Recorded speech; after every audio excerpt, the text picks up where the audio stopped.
Good morning my dear student. मैं सुधांशु बेहरा आप सबको स्वागत करता हूँ एसएन पाठशाला में।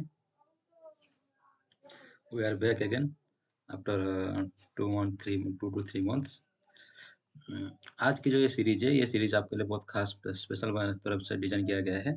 इस सीरीज में हम कोई रिवीजन करेंगे हर एक चैप्टर का।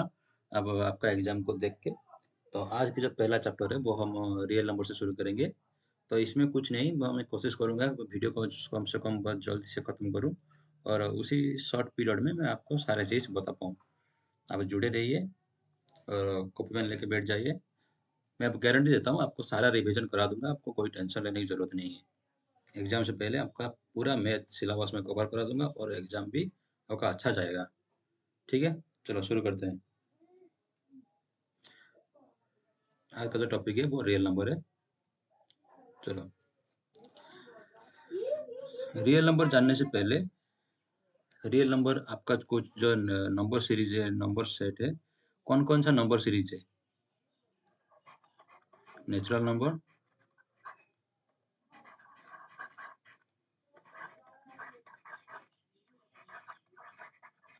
और whole number,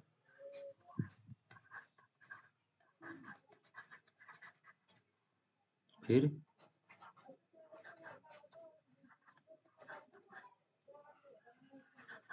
rational, irrational number,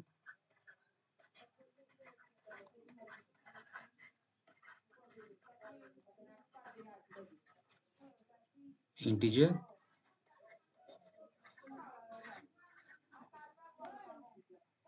हो गया। उसके बाद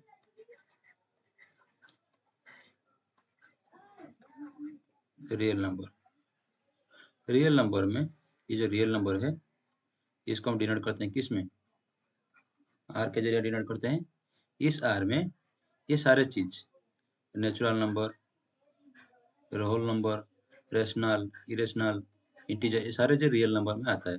इसीलिए अगर आपका सेट इन्हीं में से पूछा गया है तो इनमें से सबसे बड़ा सेट है कौन? Real number. यानी रियल नंबर जो है बड़ा किससे? सबसे। ये जो नेचुरल नंबर है N, whole number, rational number, irrational number, ये सबसे बड़ा कौन है? Real number. और रियल नंबर से एक बड़ा सेट है और भी है जिसका नाम है कॉम्प्लेक्स नंबर। जिसका नाम क्या है? Complex number.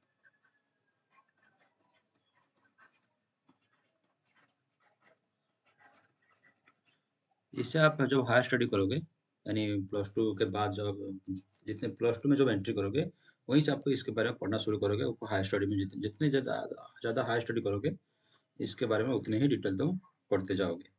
चलो, इसके बारे में हम बात नहीं करेंगे। आपका जो टॉपिक है रियल नंबर, उसी पे हम बात करेंगे। अच्छा, रियल नंबर पे आपका कुछ नहीं है, सीधा पॉइंट पे आते हैं। और ये फर्स्ट जो टॉपिक है आपका वो यूक्लिड लेमा। फर्स्ट क्या टॉपिक है?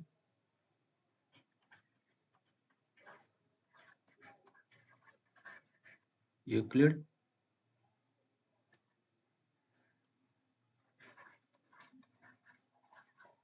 Euclid lemma. उसने क्या ये कहा है कि ए एंड बी दो इंटीजर है, टू यूनिक इंटीजर।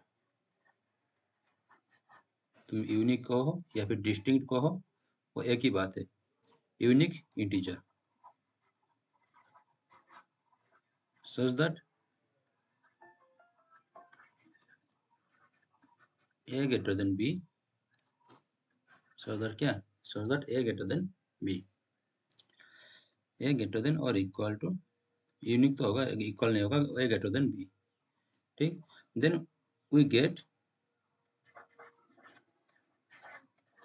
हमें ऐसे दो नंबर मिलेगा q एंड r, वो भी यूनिक होगा, unique integer, unique integer such that ये जो a है, आप ये b, ये q, ये r, इन तीनों के फॉर्म में a को लिख सकते हो। कैसे? a equal to B Q plus R. और जो आर है, आर का वैल्यू लेस देन बी होगा और ग्रेटर देन इक्वल टू 0 होगा। अच्छा, इधर हम इसे क्यू को हम क्या बोलते हैं? कोसेंट। क्या बोलते हैं? Quotient. Q O T I E N T, quotient. इस आर को क्या बोलते हैं? इस आर को बोलते हैं रिमाइंडर। क्या बोलते हैं? रिमाइंडर। ठीक। अच्छा, ये जो लाइन आया कहाँ से? हमने बचपन से डिवीजन करते आ रहे हैं, कर रहे हैं ना, बस उसी से ही आया है। देखो कैसे आता है। मान लो कि मैं बोलूँगा कि 5 से आपको डिवाइड करना है कितना? 35 को। नहीं 35 नहीं, 37 को डिवाइड करना है। किसी ने इस तरह से करता है और कोई इस तरह से भी करते हैं, इस तरह से, इस तरह से। 5 37 मतलब तरीका वही है, बस लिखने के तरीका अलग है, बाकी प्रोसेस सेम है, डिवीजन की प्रोसेस सेम है, बाकी लिखने का तरीका अलग अलग है। अच्छा, 5 से इधर क्या डालेंगे? 7 डालेंगे। ठीक है, हमको ऐसा नंबर लेना है, ऐसा नंबर से मल्टीप्लाई करना है, जो जो रिजल्ट आएगा वो इस 37 से नियरेस्ट छोटा नंबर होगा या फिर 37 होगा। तो 5 7 जा 35, इट इज द नियरेस्ट से स्मॉलेस्ट नंबर। तो रेस्ट क्या बचेगा? जब हम माइनस करेंगे तो 2 बचेगा। ये 2 जो है 5 से छोटा हो गया, तो इसलिए हमारा डिवाइड यहीं पे खत्म होता है। इधर से इधर भी वही सेम प्रोसेस है। 5 7 35 बचा 2, ये 2 क्या रिमाइंडर। अच्छा, इस 37 हमको मिलेगा कैसे? ना 5 को 7 से गुणा करेंगे, ये जो 5 है इसी 7 से गुणा करेंगे और उसमें फिर 2 जोड़ देंगे। हाँ या ना? उसमें फिर क्या करेंगे? 2 को जोड़ देंगे। जैसे कि 5 7 जा 35, ये +2 हो गया 37। 37 आ गया, बस वही है। ए इक्वल टू, ये आपका हो गया ए, ये आपका हो गया बी। 5 क्या हो गया? बी। क्यू का आ गया? क्यू हो गया आपका, ये आपका हो गया बी, ये आपका हो गया ए। पेन चेंज कर लेता हूँ।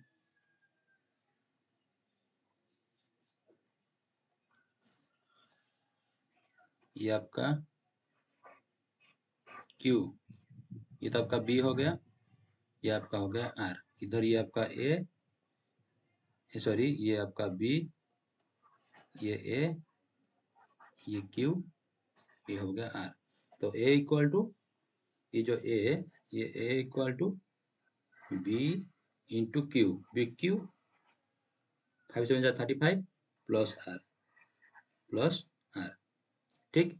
तो यहीं से जो हम बचपन से करते आ रहे हैं, उसने बस इसी को एक लाइन पे लिख दिया, हो गया कि इसका लेमा डिवीजन यूक्लिड लेमा। समझ गए? उम्मीद करता हूं आप लोग समझ गए होंगे। फिर आता है, अच्छा इस यूक्लिड लेमा को लेके किस तरह से क्वेश्चन आएगा, उससे हम देख लेते हैं। इसमें आपको जनरली पूछता है रिमाइंडर निकालने के लिए, जैसे कि फाइंड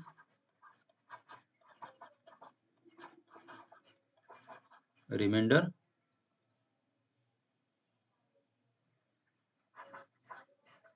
ऑफ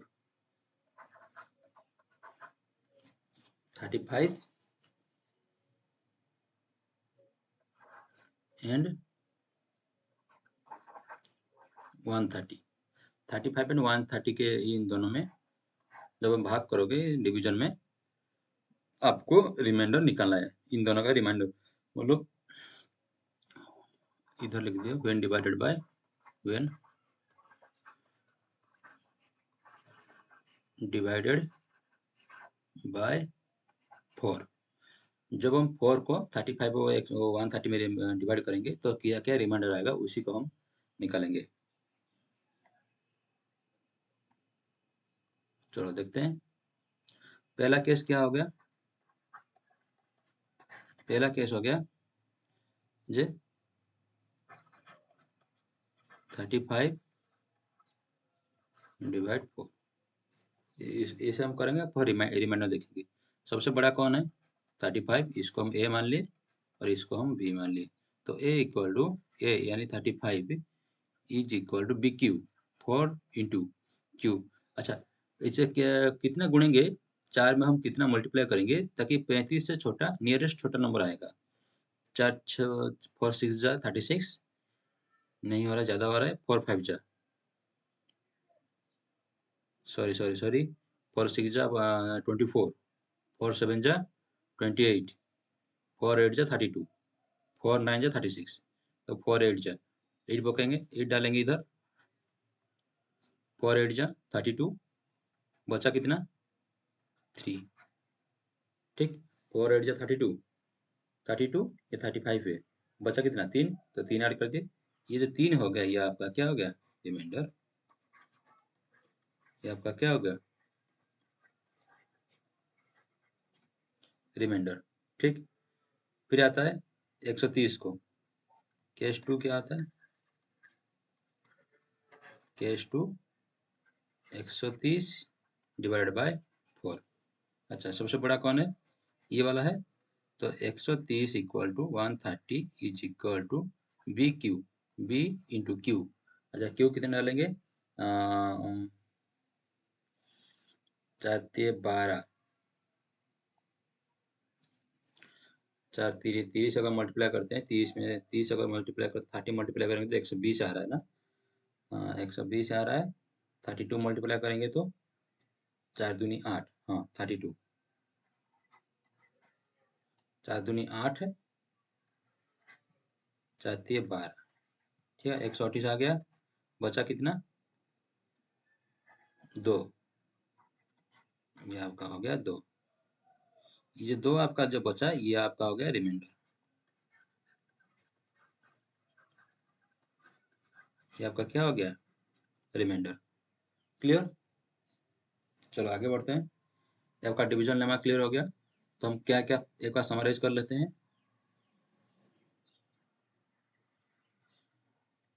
हमने क्या सीखा कि ये भी आपको 2 इंटीजर दिया हुआ इस तरह से, A B 2 integer unique integer दिया होगा, उसमें एक नंबर बड़ा होता है और एक नंबर छोटा रहता है। जनरली ए ग्रेटर देन बी रहता है। तो जो ए है जो बड़ा वाला है उसको हम छोटे वाले के फॉर्म में कैसे लिखते हैं ना, A equal to B Q plus R लिखते हैं। ये जो आर है जो रिमाइंडर है हमेशा बी से छोटा होगा और शून्य से बड़ा या समान होगा। तो R less than B greater than equal to 0 हो गया। इसी से लेकर हम काम आगे काम करेंगे। अच्छा, इस डिवीजन लेमा को लेकर एक और एक पॉइंट है, और एक आपका थ्योरी आया division algorithm, Euclid division.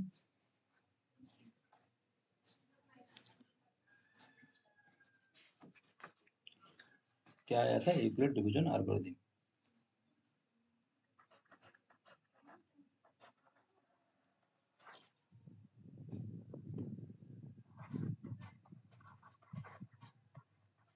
Euclid's division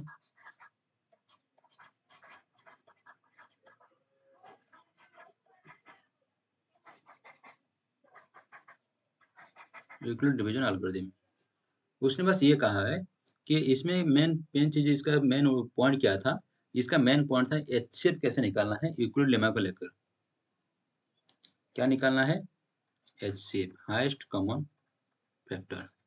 HCF निकालना है किसको लेकर, बाय यूजिंग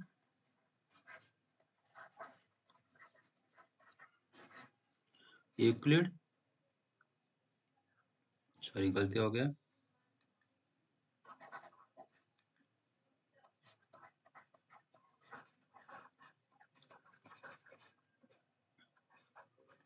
यूक्लिड्स लेमा को यूज करके कैसे हम एचसीएफ निकालेंगे। अच्छा, यूक्लिड लेमा हमारे पास क्या था, A equal to B Q plus R, ठीक। अच्छा, उसने यूक्लिड डिवीजन एल्गोरिथम में ये कहा गया कि ये जो रिपीट है आपको कंटिन्यू करना है। मान लीजिए A equal to B Q plus R है, ये आपका आ गया।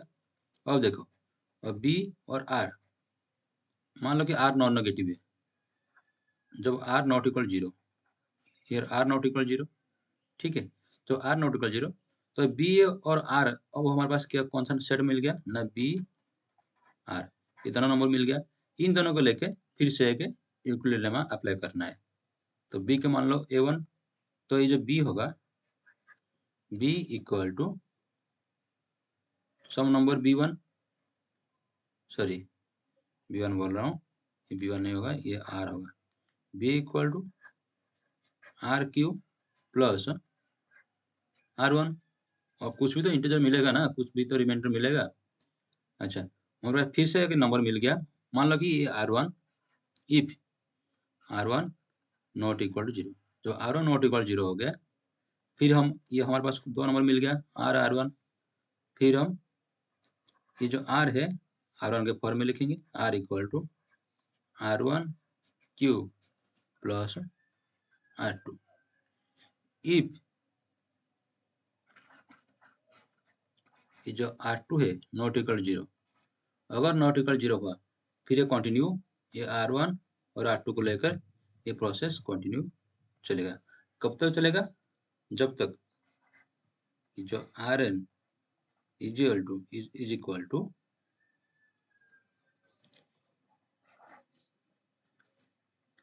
एक मिलेगा ना,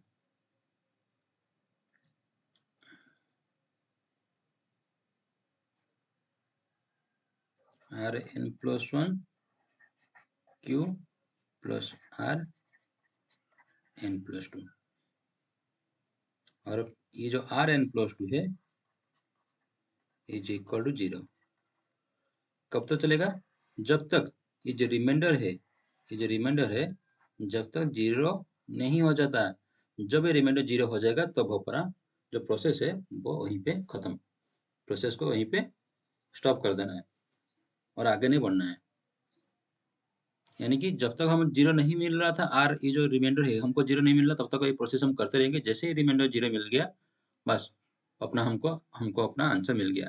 अच्छा, जैसे रिमाइंडर 0 हो जाएगा, जैसे रिमाइंडर 0 हो जाएगा, ये जो आपका बी है, ये वाला, ये जो आपका ये वाला बी, ये वाला जो पर्सन है, ये आपका हो गया HCF, हाईएस्ट कॉमन फैक्टर। या फिर इसी रिमाइंडर के ऊपर वाला जो एक स्टेप होगा ना, ये जो Rn है, इसके ऊपर भी और एक लाइन होगा और एक लेमा होगा। उसी लेमा का ऊपर वाला जो रिमाइंडर होगा वो होता है HCF। जैसे कि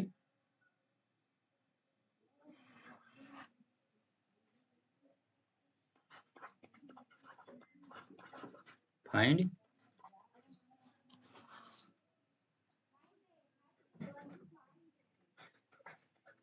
HCF अपॉन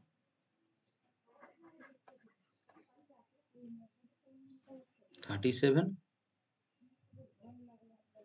इसको हम 35 कर देते हैं, 37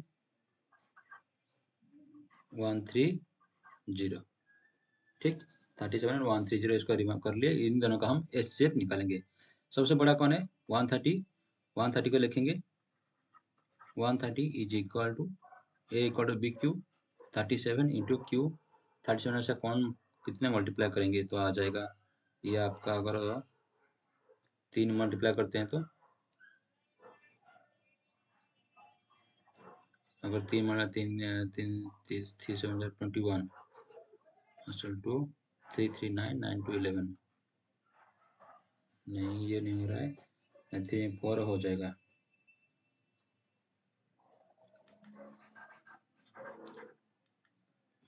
4, तो 4 डालेंगे, 7 चौके 28, 28 में 8 असल 2, 4 12,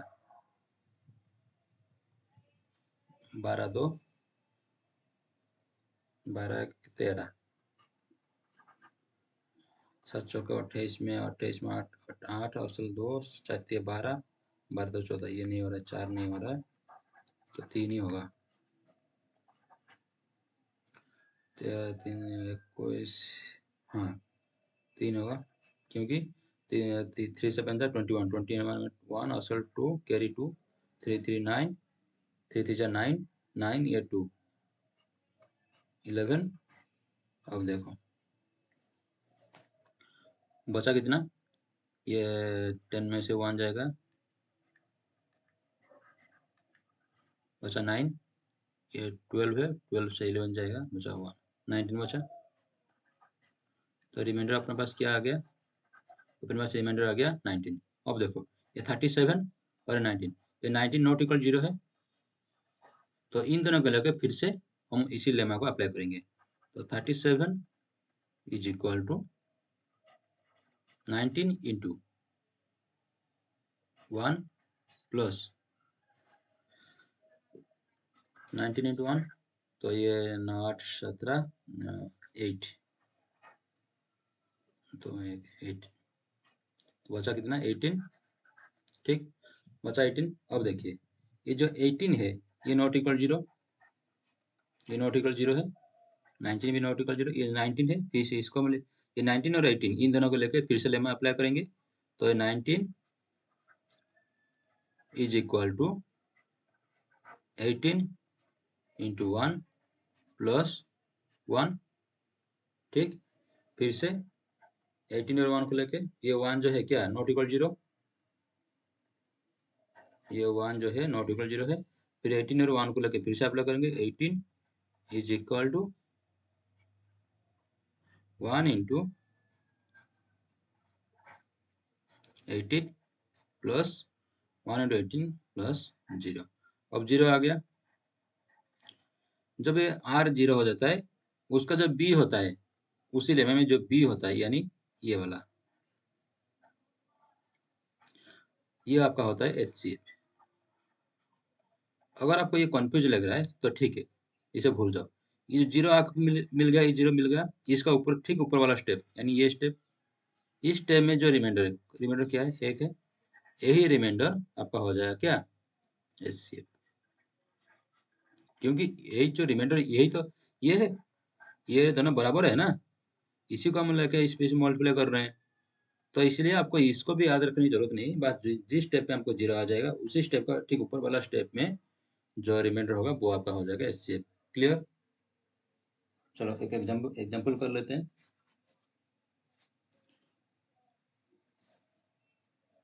आपका बुक का एक क्वेश्चन है 135 और 2 to 5।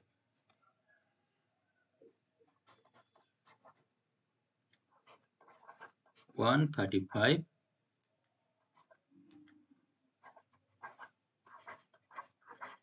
एंड 225, इनका हम HCF निकालेंगे। क्या निकालेंगे? HCF निकालेंगे। अच्छा, सबसे बड़ा कौन है? 225 is the largest one.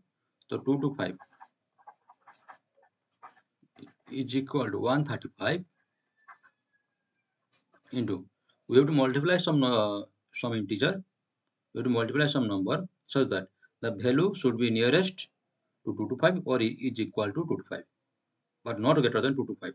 Okay, so we have to multiply, it's 1, then it is 135, then subtract it. After subtraction we get 550, get 12, then 9, we get 90. What we have left? We have remainder 90. Here 90 is not equal to 0. Here 90 is not equal to 0. And 135, we have also 135. So again 135 and 90, use Euclid lemma. Who is greater? 135 is greater.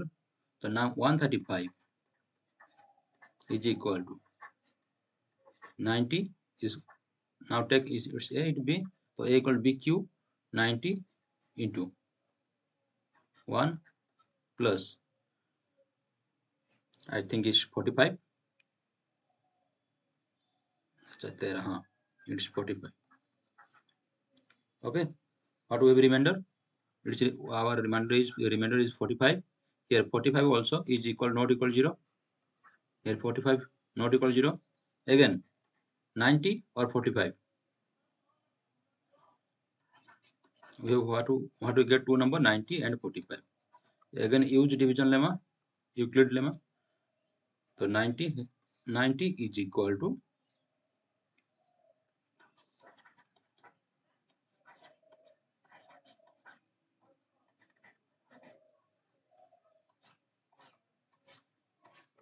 90 is equal to A equal to B cube plus R, 90 equal to 45 into 2 plus R. 45 into 2, 90, R equal to 0. Here, R 0, what I said, on which step you will get 0? The previous step, remainder of previous step is the step. मतलब अगर आप जिस step में, इस step में आपको 0 मिल गया, reminder आपको 0 मिल गया, जहां पे आपको रिमाइंडर 0 मिल जाता है उसी का ऊपर वाला स्टेप में, यानी ये वाला, इसमें जो रिमाइंडर होता है 45, इसमें रिमाइंडर, ये आपका हो जाएगा क्या, एचसीएफ। हेंस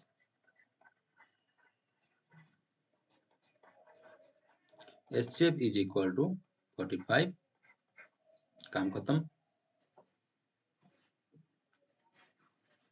फिर आता है fundamental theorem of arithmetic.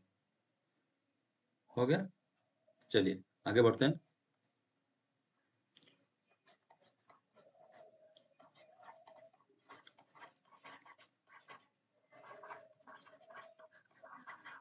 Fundamental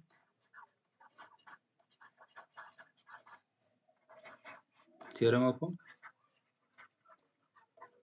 arithmetic.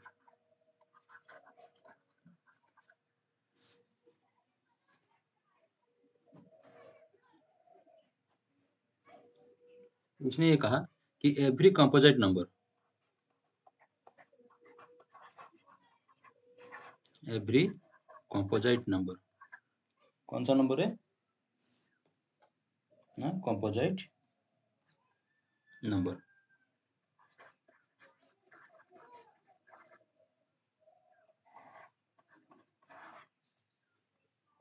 एक minute,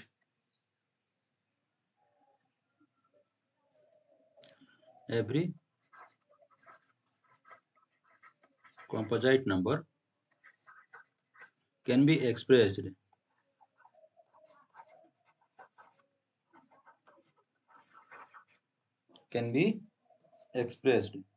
as a product of prime number, can be expressed as product of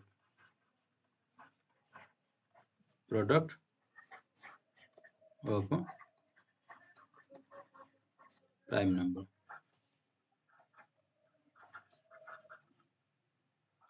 ठीक, तो इसने कहा जितने भी कंपोजिट नंबर है, जितने भी कंपोजिट नंबर है, उन सबको हम प्राइम नंबर के प्रोडक्ट के रूप में लिख सकते हैं। एंड दिस फैक्टराइजेशन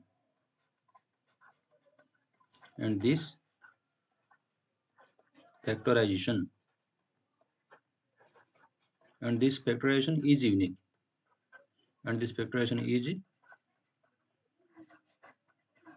यूनिक होगा। हर एक कंपोजिट नंबर के लिए अलग अलग फैक्टराइजेशन मिलेगा, यानी कि अलग अलग जो प्राइम फैक्टर जो मल्टीप्लाई करोगे वो आपको मिलेगा।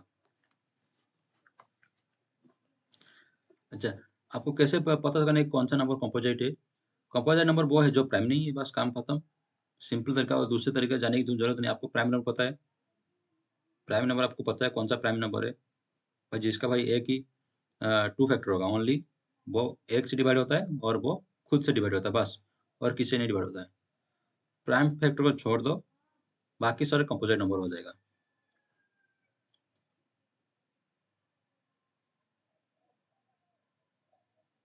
ठीक, चलते एग्जाम्पल देखते हैं। एग्जाम्पल,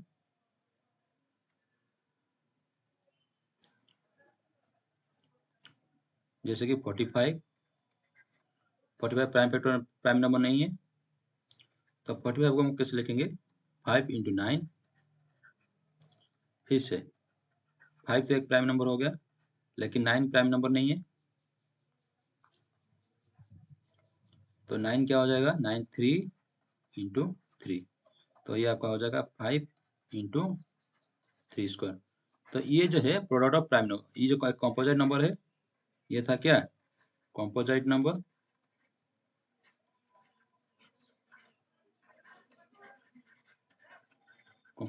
ये आपका हो गया product of prime number, product of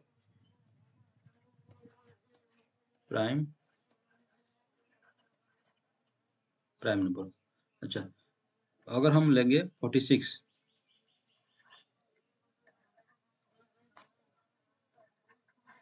2 into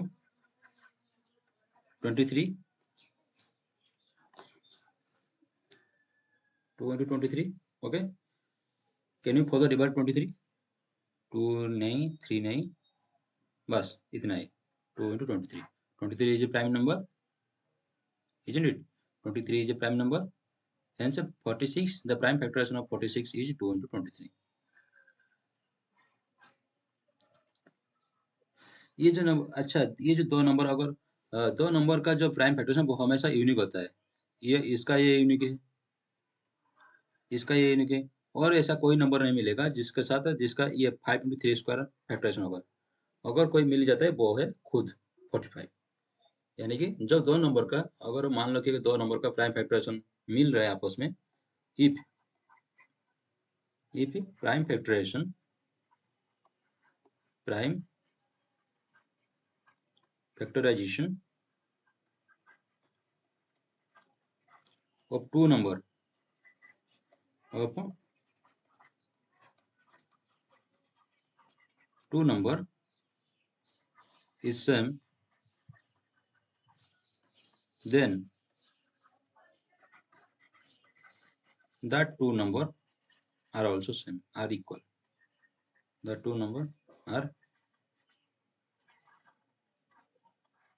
equal. यानी जबकि अगर दो नंबर का प्राइम फैक्टर सेम हो रहा है तो वो दो नंबर ही इक्वल है।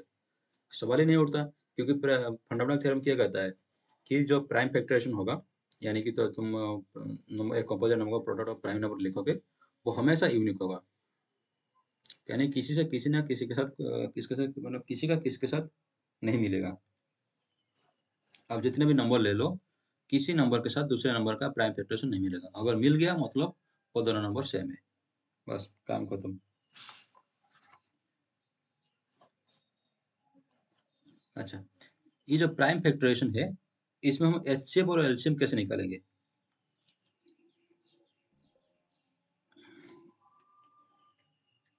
एक मिनट,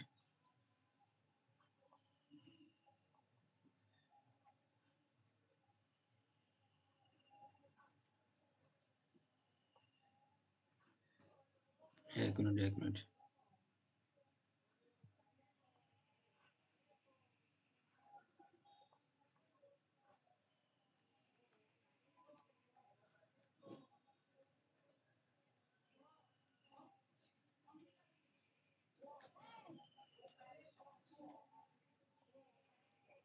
चलिए,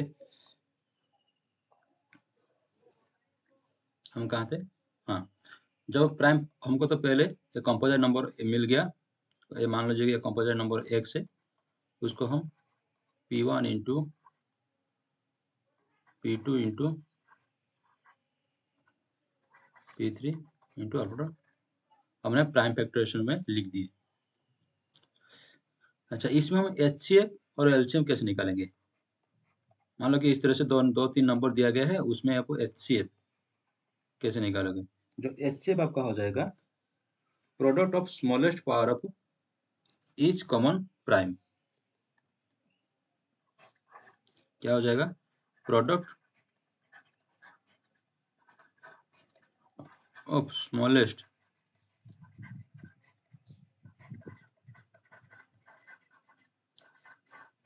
power, product of smallest power of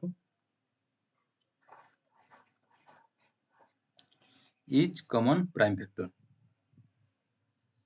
each common prime factor in the number, common prime factor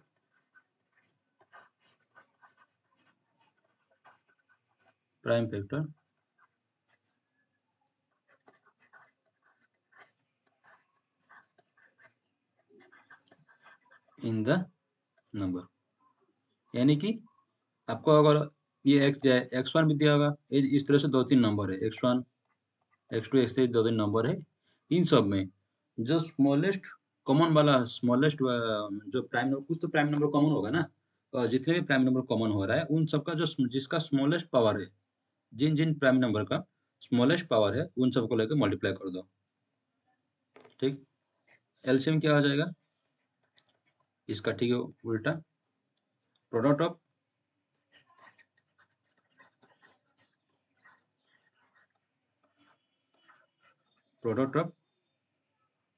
greatest power. एससे पे था क्या था? स्मॉलेस्ट। एलसीएम में क्या आ जाएगा? ग्रेटेस्ट।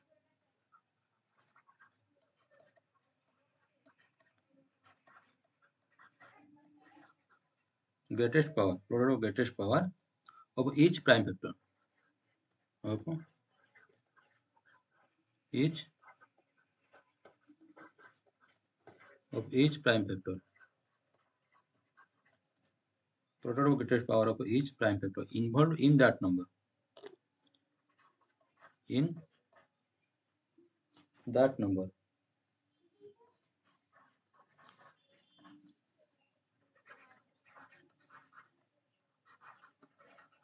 यानी कि उस नंबर पे अगर मान लो कि 3 नंबर आपको दे दिया गया है, 3 नंबर पे आपने सारे को प्राइम फैक्टराइजेशन में कन्वर्ट कर दिए, और जो प्राइम फैक्टराइजेशन में कन्वर्ट करने के बाद जितने भी प्राइम नंबर होगा उन सबसे जो बड़ा वाला जिसका पावर हाईएस्ट उन सबको लेकर मल्टीप्लाई कर दो। चलो करके देखते हैं।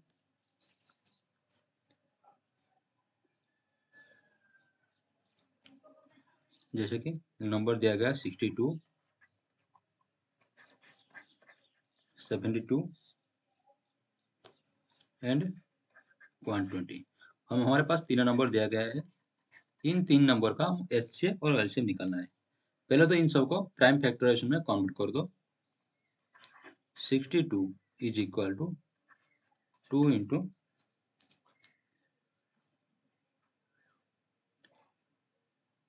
31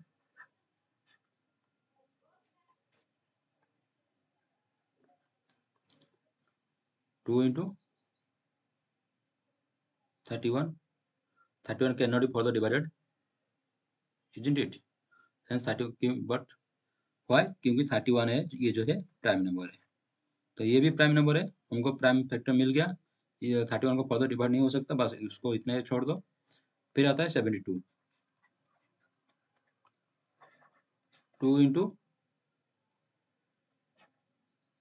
ये आपका आ जाएगा 36,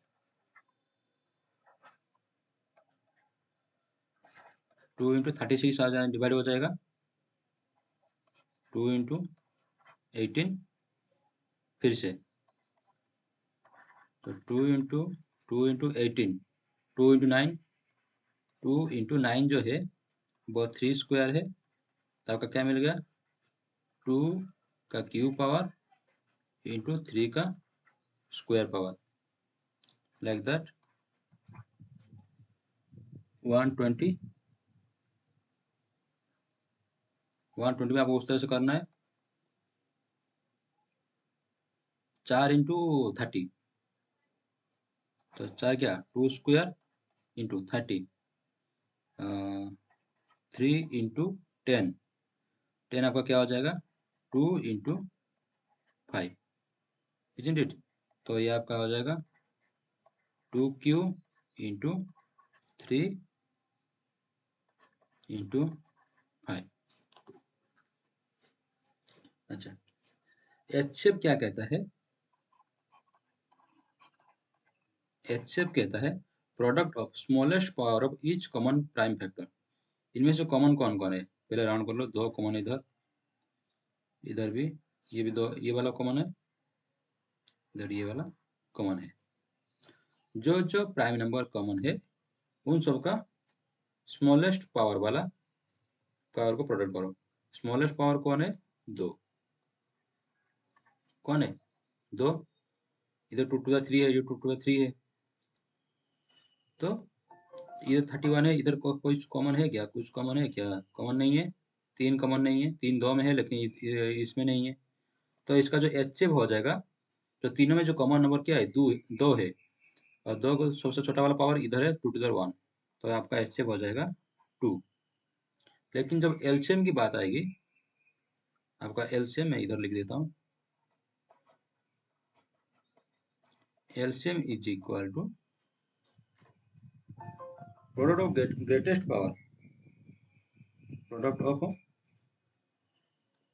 greatest power in each prime number, each prime factor, प्रत्येक प्राइम फैक्टर ग्रेटेस्ट पावर को मल्टीप्लाई करना है। तो आपका इधर 2 to the 3 आ जाएगा, इधर 2 to the 3, ये 3 है, 3 एक प्राइम नंबर है। कौन कौन से प्राइम नंबर इन्वॉल्व है?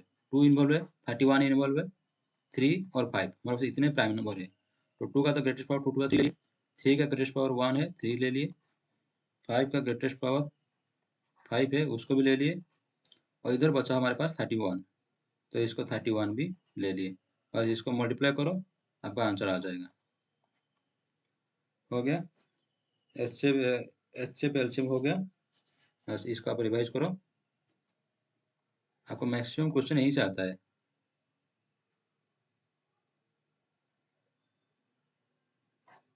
एक मिनट रुकिए,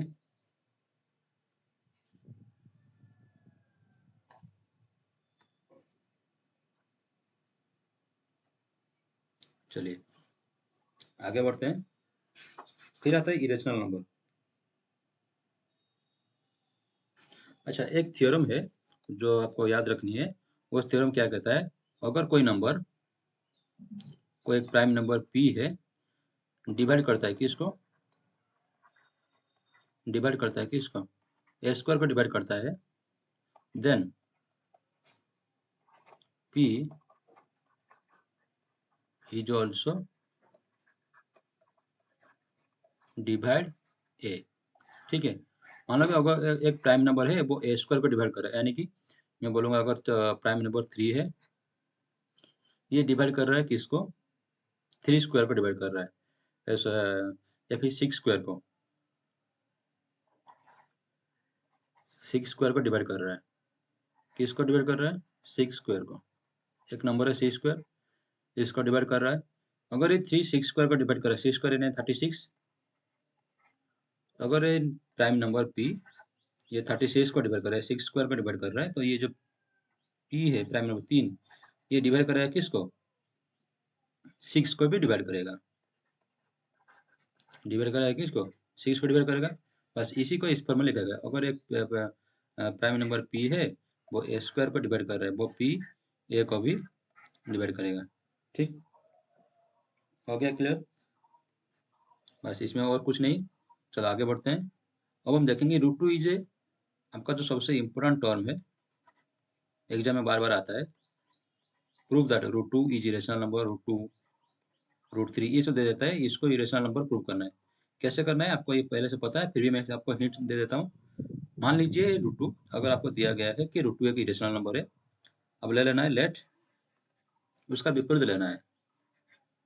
root two is rational number,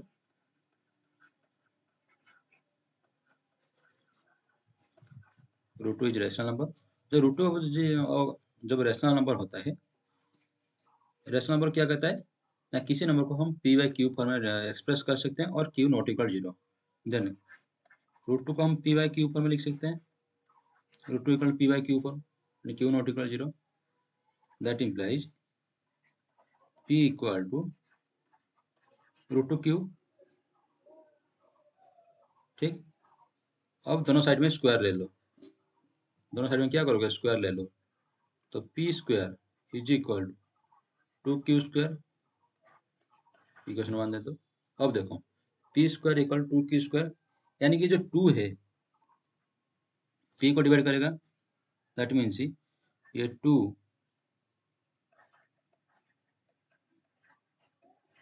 divides P square, हाँ कि ना?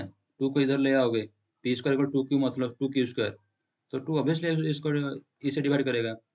P square equal 2 into Q square है, मतलब ये 2 है, ये क्यू स्क्वायर को ऑब्वियसली डिवाइड करेगा।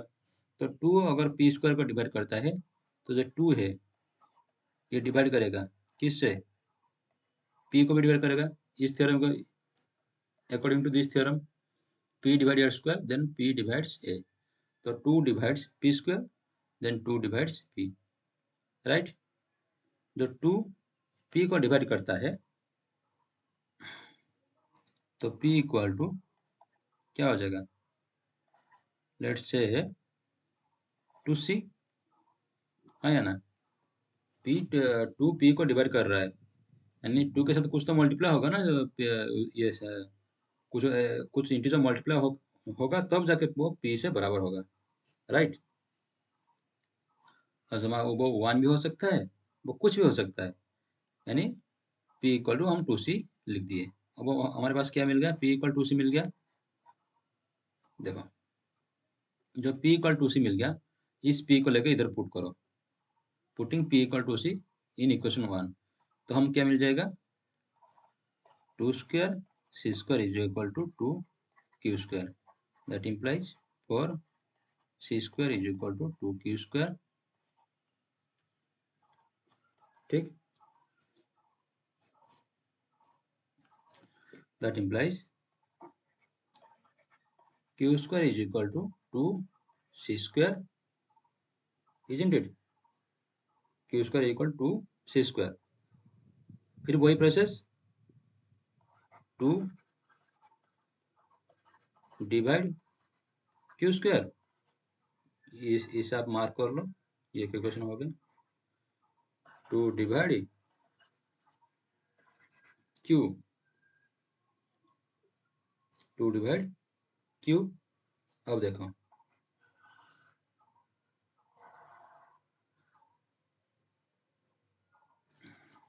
2 डिवाइड Q हो गया।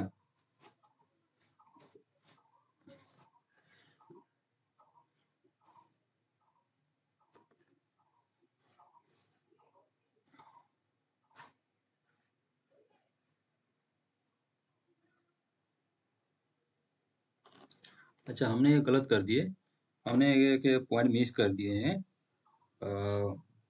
इधर जो हम 2 इक्वल पी क्यू हम इधर लिखेंगे, ये जो हमें लिख दिया ना √2 = P/Q, इधर उससे पहले एक पॉइंट लिखना उसमें कि P and Q have no other common root, no common root, no common root other than 1,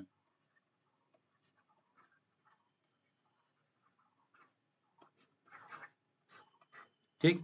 हमने √2 को एक रैशनल मान ली और हम PQ ऐसा दो नंबर लिए जिसका सिर्फ एक ही कॉमन रूट है, वो है 1, ठीक है, यानी कि दो नंबर, वो जो PQ है वो दोनों को-प्राइम है। लेकिन यहाँ पे हमने क्या दिखा दिए कि 2P को डिवाइड कर रहा है और 2Q को भी डिवाइड कर रहा है, यानी 2 इज ए, यहीं पे लिख देता हूँ,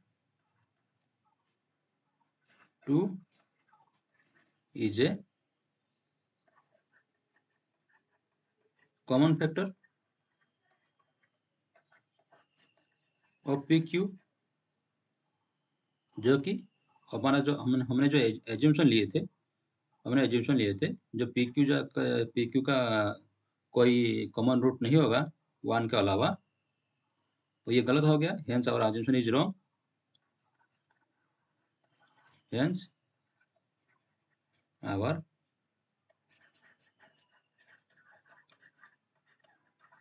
एज्यूमशन इज रॉन्ग, हेंस,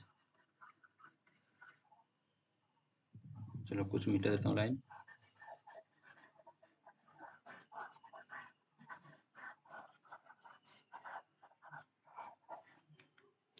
हेंस जो √2 इज इरेशनल, क्योंकि हमने उसको रेशनल माना था, और जो PQ लिए थे, √2 को जो PQ फॉर्म में लिखे थे वो PQ को-प्राइम है जिसका एक के अलावा और कोई कॉमन रूट नहीं है। लेकिन यहाँ पे 2 मिल रहा है, तो हेंस आवर एज्यूमशन रॉन्ग हो गया। जब जो हमारा एज्यूमशन रॉन्ग हो गया, तो जो हम एज्यूम किए थे √2 वो रेशनल नंबर था, वो भी गलत हो गया, यानी √2 is a rational number. Clear? चलो आगे बढ़ते हैं।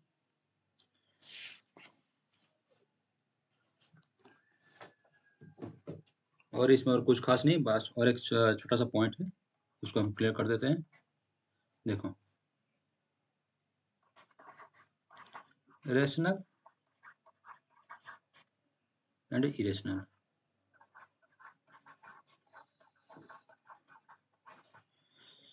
इनका जो हम डेसिमल फ्रैक्शन करते हैं वो उसका नेचर कैसा होता है? जब रेशनल नंबर को हम डेसिमल में कन्वर्ट करेंगे वो होता है टर्मिनेटिंग।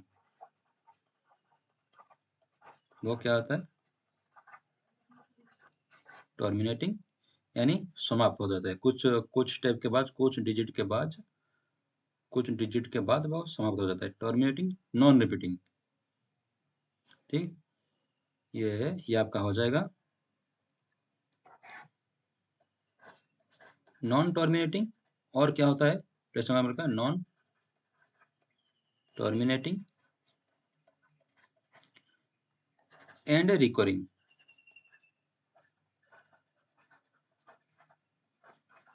रिकरिंग या फिर आप उसको रिपीटिंग कह सकते हो।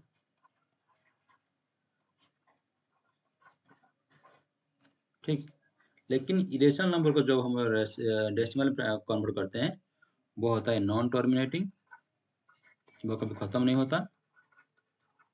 Non terminating and non repeating, उसका कोई भी डिजिट रिपीट नहीं होगा।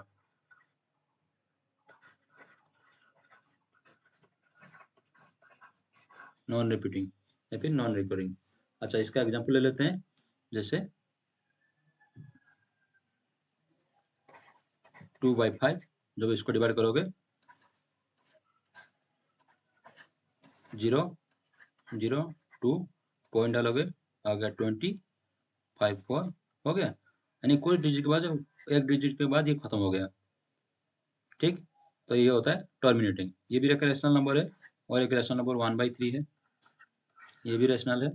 इसको आप डिवाइड करोगे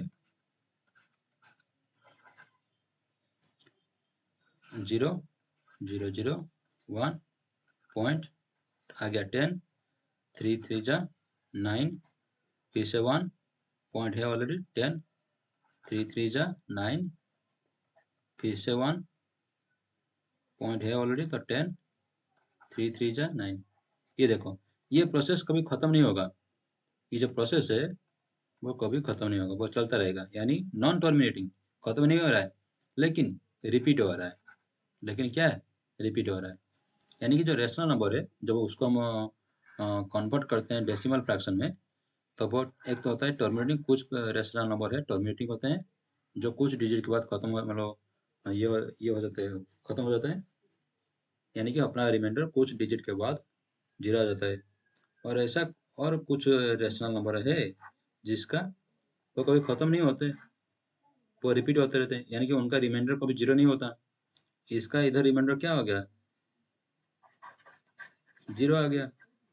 टर्मिनेटिंग केस में रिमाइंडर 0 होता है, लेकिन नॉन टर्मिनेटिंग केस में रिमाइंडर कभी भी 0 नहीं होता, कभी भी 0 नहीं होता है। और इरेशनल नंबर में उसका जो डिजिट है इरेशनल नंबर में वो नॉन रिपीटिंग, कभी खत्म नहीं होगा और रिपीट भी नहीं होगा। ठीक, ये था आपका असली मुद्दा। अच्छा, इसमें आपको मिले एक क्वेश्चन आता है इस तरह से। देखो किस तरह से। मान लो कि x दे दिए, आपका डेसिमल दे देगा। हाँ, इससे पहले और एक पॉइंट है, उसे जान लो। हाँ, और एक थ्योरम है। उसने ये कहता है कि अगर किसी नंबर को किसी फ्रैक्शन का जो डिनोमिनेटर है, अगर मान लो कि किसी फ्रैक्शन है x/y, अगर हम y को, इस y को 2m 5n के फॉर्म में लिख सकते हैं। यानी अगर डिनोमिनेटर को, ये था न्यूमिनेटर, ये डिनोमिनेटर है ना। अगर मैंने गलत कह रहा हूँ तो करेक्शन कर लेना। ठीक,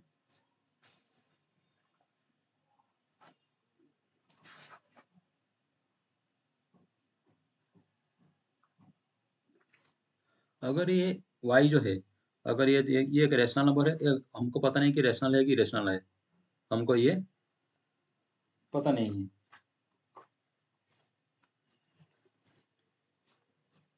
हमको देखना है, हमें चेक करना, सॉरी मैंने गलत कह दिया।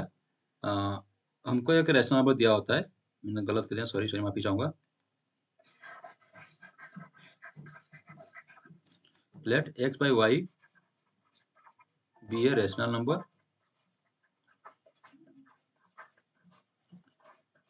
रैशनल नंबर, यानी कि हमको एक रैशनल नंबर दिया गया है, हमको ये पता करना है कि ये जो रैशनल नंबर है वह टर्मिनेटिंग होगा या नॉन टर्मिनेटिंग होगा, हमको ये चेक करना है।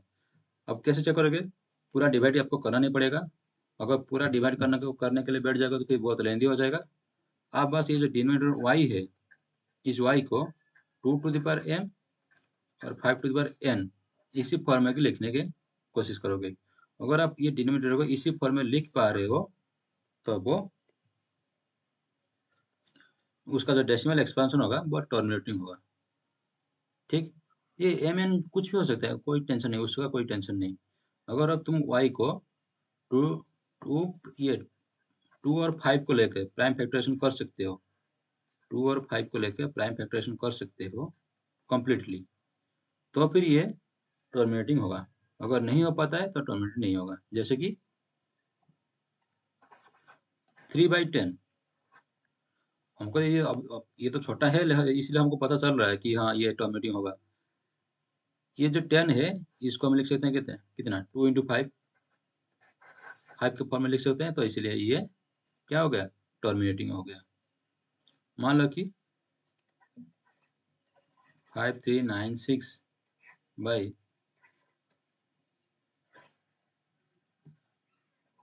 200, 539 बाई 200, ये जो 200 है हम कब तक ये डिवाइड करते रहेंगे,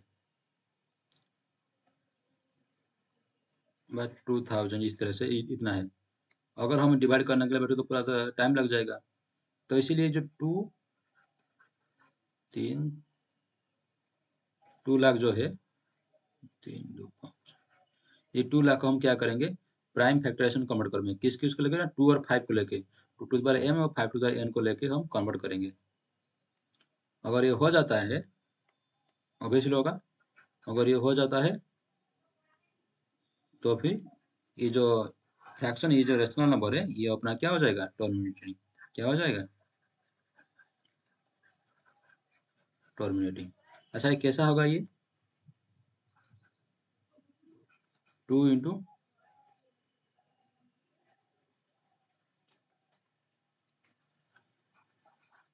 100, कितना 200 हो गया, 200 में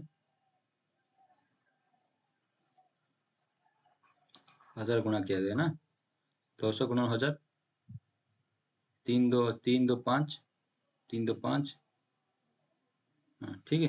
फिर इसको फैक्टराइज करो, 2 इंटू 100 आपका हो जाएगा 25 इंटू 4, 25, 5 का स्क्वायर इंटू 2 का स्क्वायर, ये आपका 1000 हो जाएगा, 100 इंटू 10, 100 आपका हो जाएगा 5 का स्क्वायर इंटू 4, 100 हो गया 10, 2 इंटू 5, ये एक है, दो, 2 का 3, 3 2 5, एक 6, 2 टू द पावर 6 इंटू ये 2 2 4, एक 5, 5 टू द पावर 5। अब हम क्या किए, हमने जो ये 2 लाख था इसको हम प्राइम फैक्टराइजेशन में कन्वर्ट कर दिए, किस करके 2 और 5। तो जब ये कन्वर्ट हो गया तो ये जो अपना पूरा एक्सप्रेशन है, जो रेशनल नंबर का एक्सप्रेशन है, ये होगा टर्मिनेटिंग। क्या होगा, टर्मिनेटिंग, यानी कि कुछ स्टेप बाद ये टर्मिनेट हो जाएगा, यानी कि इसका जो रिमाइंडर है 0 आएगा, टर्मिनेटिंग हो जाएगा। ठीक है, अगर मान लो ये जो एक्सप्रेशन है, और ये जो ना के 1 रहता, मान लो कि 1 रहता, या फिर 2 रहता, 1 रहता या फिर 2 रहता, हमारे पास और एक आ गया 3 आ गया, प्राइम प्राइम फैक्टरेशन तो हो गया, लेकिन ये 2 5 के अलावा और 3 आ गया। जब इस तरह से आता है तो ये नॉन टर्मिनेटिंग हो जाएगा। क्या हो जाएगा, नॉन टर्मिनेटिंग एंड रिपीटिंग।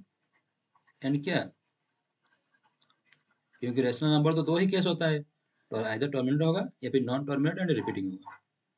तो जो 2 to the 5 और इसको हम नहीं लिख पाए और साथ में 3 आ गया या फिर 7 आ गया, कोई दूसरा प्राइम नंबर आ गया,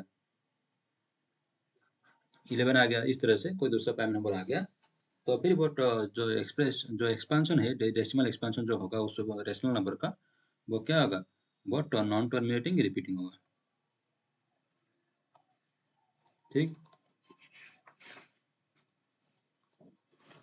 अच्छा, अब देखो डेसिमल से कैसे रेशनल नंबर कन्वर्ट करना है। कन्वर्शन,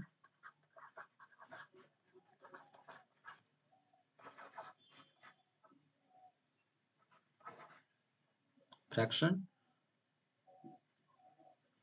हमको रेशनल नंबर डिनोट करना है, रेशनल डेसिमल टू रेशनल। जो डेसिमल फ्रैक्शन दिया होगा उसको हमें रेशनल नंबर में कन्वर्ट करना है। किसमें? रेशनल नंबर में कन्वर्ट करना है। जैसे कि मान लो कि आपको दिया गया है 0.3333, इस तरह से रिपीट हो रहा है। इसको आप कन्वर्ट करो, रेशनल नंबर पे कन्वर्ट करो। क्वेश्चन क्या पूछा? Convert it into rational number. आपको इसमें क्या करना है, रेशनल नंबर में कन्वर्ट करना है। जो आपको दिया होगा ना उसका आप x मान लो, x इक्वल टू 0.3333। ठीक है। अच्छा देखो, इसमें रिपीट हो रहा है ना, एक डिजिट रिपीट हो रहा है। तो जब एक एक डिजिट रिपीट होता है तो आपको उसमें 10 मल्टीप्लाई कर दो। जब एक डिजिट रिप्लाई होगा कितना मल्टीप्लाई करोगे? 10 मल्टीप्लाई करोगे। 2 डिजिट रिपीट होगा तो 100 मल्टीप्लाई करोगे। ठीक। 3 डिजिट रिप्लाई होगा, रिपीट होगा तो 1000 मल्टीप्लाई करोगे। अगर इस तरह से देखोगे कि कितने डिजिट रिपीट हो रहा है, अगर मान लीजिए कि इधर देखो एक एक डिजिट रिपीट हो रहा है तो इसलिए हम 10 मल्टीप्लाई करेंगे। अगर दो दो डिजिट मल्टीप्लाई रिपीट होता होगा, मतलब एक सवाल, मतलब अगर एक प्रॉब्लम दिया गया है जैसे कि 0.232323 इस तरह से। ठीक है। इधर क्या, इस डेसिमल में दो दो डिजिट रिपीट हो रहा है। जब इस तरीके से आप डिजिट आपको मिलेगा तो आपको क्या मल्टीप्लाई करना है, 100 मल्टीप्लाई करना है। अगर और एक नंबर दिया गया है जिसका 3 3 डिजिट, जैसे ये दो दो डिजिट रिपीट हो रहा है, ऐसे अगर 3 3 डिजिट रिपीट होता होगा तो उसमें आप क्या मल्टीप्लाई करोगे, 1000 मल्टीप्लाई करोगे। तो इधर एक एक डिजिट रिपीट हो रहा है तो इसलिए हम 10 मल्टीप्लाई करेंगे। 10x is equal to 3.3333। फिर से वही, जब 10वीं का हम मल्टीप्लाई करते हैं 10⁻1 मल्टीप्लाई की, 10 मल्टीप्लाई करना मतलब क्या है, 10⁻1 ये पॉजिटिव है तो फ्रैक्शन आगे आ जाएगा, अगर नेगेटिव होगा तो पीछे चला जाएगा। ठीक। जो पॉइंट है वो इधर पावर क्या पॉजिटिव है तो ये एक स्टेप कितना है, एक है, पावर कितना है, एक है, तो एक स्टेप आगे आ जाएगा, जिसके चलते 3.33 हो गया। अब देखो ये वाला एक्सटेंशन और ये वाला एक्सटेंशन बराबर दिख रहा है ना, दिख रहा है, तो घटा दो इससे। तो 10x minus X is equal to 3.33 minus 0.333। ठीक। तो ये आपका क्या आ जाएगा, 9x इज इक्वल टू 3 आ गया, क्योंकि ये जो एक्सटेंशन, ये एक्सटेंशन कट जाएगा। That implies x equal to 3/9 is equal to 1/3। तो ये आपका आ गया राइट आंसर। ठीक। ये आपका हो गया, इसमें और कुछ नहीं, इस तरह से आपको एग्जाम में आएगा। चलो आगे बढ़ते हैं।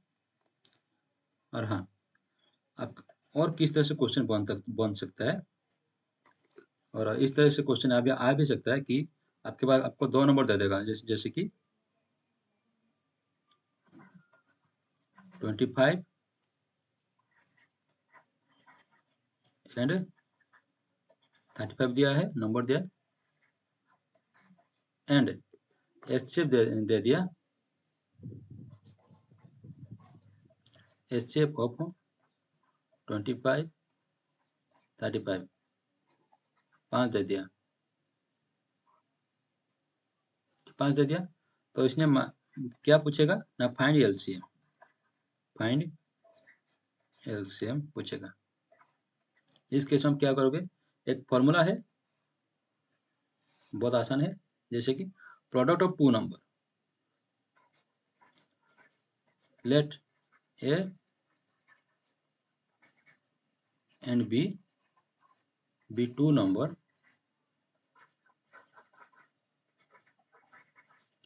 then product of two number a into b is equal to product of LCM of AB into HCF of AB। ठीक, यानी दो नंबर का जो प्रोडक्ट होता है वो किसके बराबर होता है ना, उसका LCM और HCF का मल्टीप्लाई के साथ बराबर होता है। ठीक, तो दो नंबर दिया गया 25, तो 25 इंटू 35, इसका जो दो नंबर का मल्टीप्लिकेशन किससे बराबर होगा ना, उसका एलसीएम से बराबर, एलसीएम और product of LCM and product of HCF से बराबर होगा। तो हमारे पास 25 ऑलरेडी है, तो 25 into 35 is equal to LCM into HCF कितना देगा, 5 दिया गया, तो यहीं से एलसीएम मिल जाएगा, 5 5 काट दो इधर, हो गया।